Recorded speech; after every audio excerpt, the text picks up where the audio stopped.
incident at Dromankese, where a chief out of the blue cursed us for not coming to visit the palace.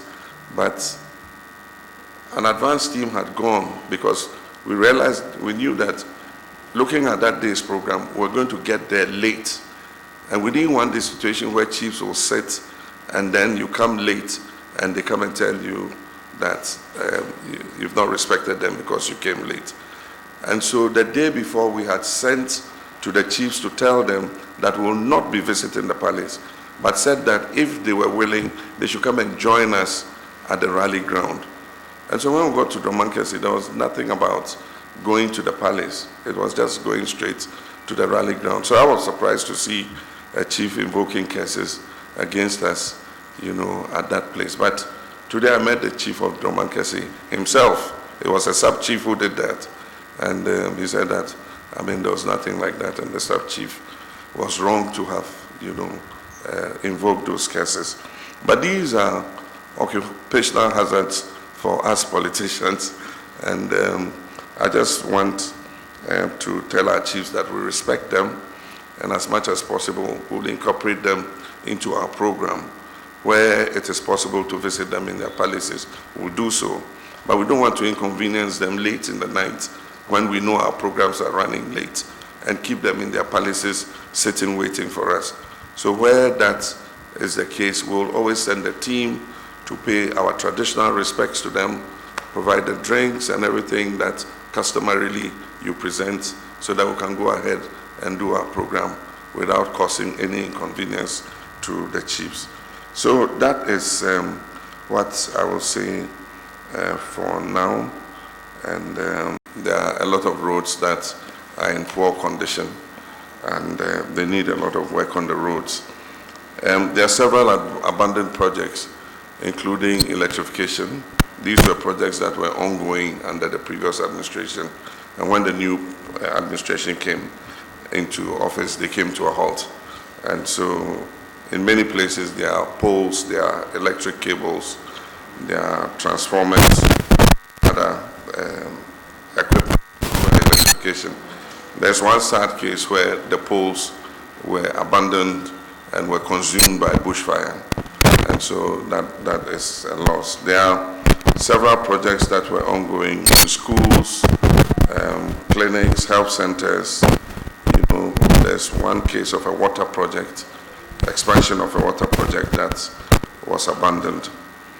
But like I said, there's a lot of potential, and government needs to invest some more in this region in order that we can get the full benefit of what the region has to offer.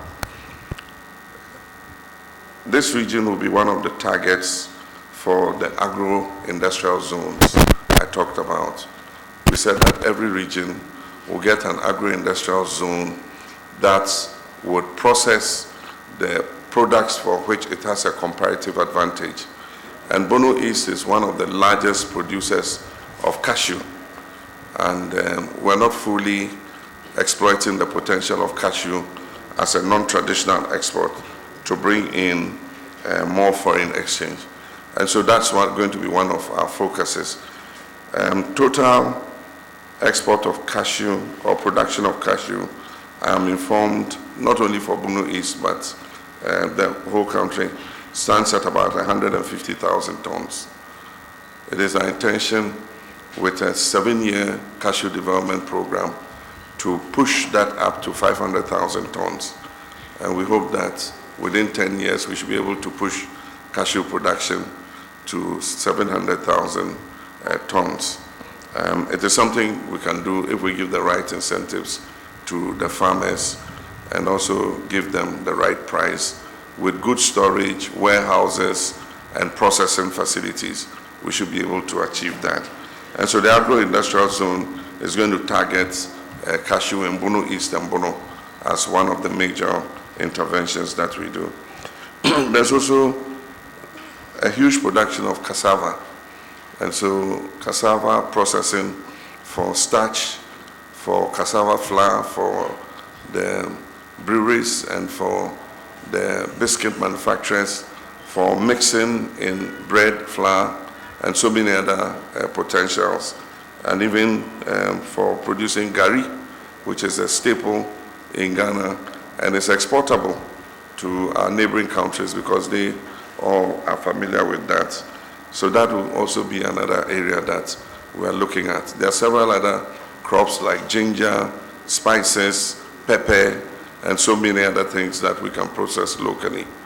And so the agro-industrial zone will seek to take a certain acreage of land, and government will be responsible for drawing power to the land, put the right transformers there so that there's sufficient power.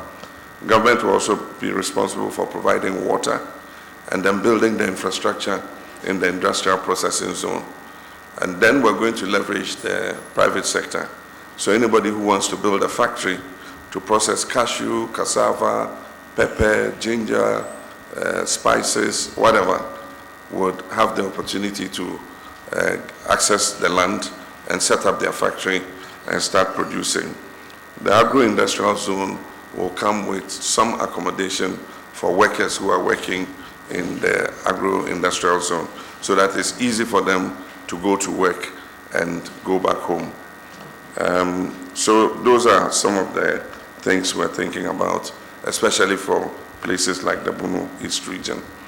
We'll also have the Farmers Service Center, because we want to look at the full value chain. And so in the past, what we've done is support the farmer, but once he has produced, abandon him to do whatever he wants with his own products. And normally, when that happens, you support them, you give them fertilizer, you give them improved seeds, and then they get a good harvest. And then suddenly the price of maize or whatever they've produced drops, and the farmers make a loss. And so the next year, they're not prepared to crop. And so we need to create a level ground for the farmers, so that if we have minimum recommended prices, we know how much it costs to buy pesticides, we know how much it costs to buy weedicides, we know how much it costs to buy fertilizer, we know how much the cost of seed is. And so we can calculate how much it will cost to grow 1 acre of maize. And so there must be a certain minimum price that the farmer must receive in order that he's able to break even. And so we are considering minimum recommended prices. If the farmers can get more than that in the market, they'll go and sell it in the market. But if they don't, we will create a buffer stock management that is private sector run. And so we're going to empower some companies to be able to buy the excess products of the farmers, not only maize. It can be beans, it can be groundnuts, it can be cashew. Any crop that is there will create a possibility for the excess production to be bought at minimum recommended prices. But the farmers are free to sell outside to the main market if the prices are higher on the main market. And so that's what we're looking at. But the Farmers Service Center will be built in the various districts. And each Farmers Service Center, depending on its catchment area and the number of farmers, would have a minimum of 10 tractors and a maximum of 15 tractors. All the tractors will have all the implements that they need to be able to give service to the farmers. They will have planters, harrows, plows, trailers for cutting food and all that.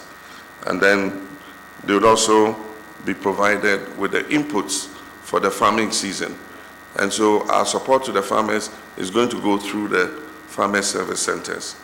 And each district will have a farmers cooperative, and the members of the farmers cooperative will be represented on the board of their local Farmers Service Center. And so they'll be able to determine how things go with their Farmers Service Center. But the Farmers Service Center will be franchised to the private sector. They're not going to be government-run agencies, so that we can have some more efficiency in terms of running them. Franchising of the Farmers Service Centers will be transparent and open. Companies that have the capacity to run them and run them properly will do so. And we'll monitor every year how they perform. If they perform below par, we can take the center back and hand it over to another company that will run it better. So that's about the Farmer Service Center. We talked about all the other programs we have, like the National Apprenticeship Program. We talked about the Women's Bank. We spoke about the free primary health care. We spoke about the no fee stress policy. But these are things you've heard over and over and over again, so I don't need to go over them. Wish to remember the 3 people who died in the 2020 election and express our sympathies once again and condolences to their families and also to those who were injured. A recent court case has approved, I think, 274,000 CDs. 270,000 CDs, you know, for the families. I heard for the families of those injured. So I don't know if it's only for the families of those, it said for the injured persons. Okay, so it means that it's for all of them. How many? For each one. I would have thought that it would be a little more than that. I mean, to pay the ultimate price in doing your civic duty, it's not easy. And I think that the other time I visited the mother of one of them, I mean, she was so broken, and 45,000, you know, compensation for the loss of her son, I think is a bit on the low side. But that is what the court has awarded. It is possible for us, if we win the election, to make sure that the compensation they are giving is adequate. But I think also that we should inquire into what happened so that in future, you know, nothing like that happens again. So I'll leave it there and then we can interact now. Thank you.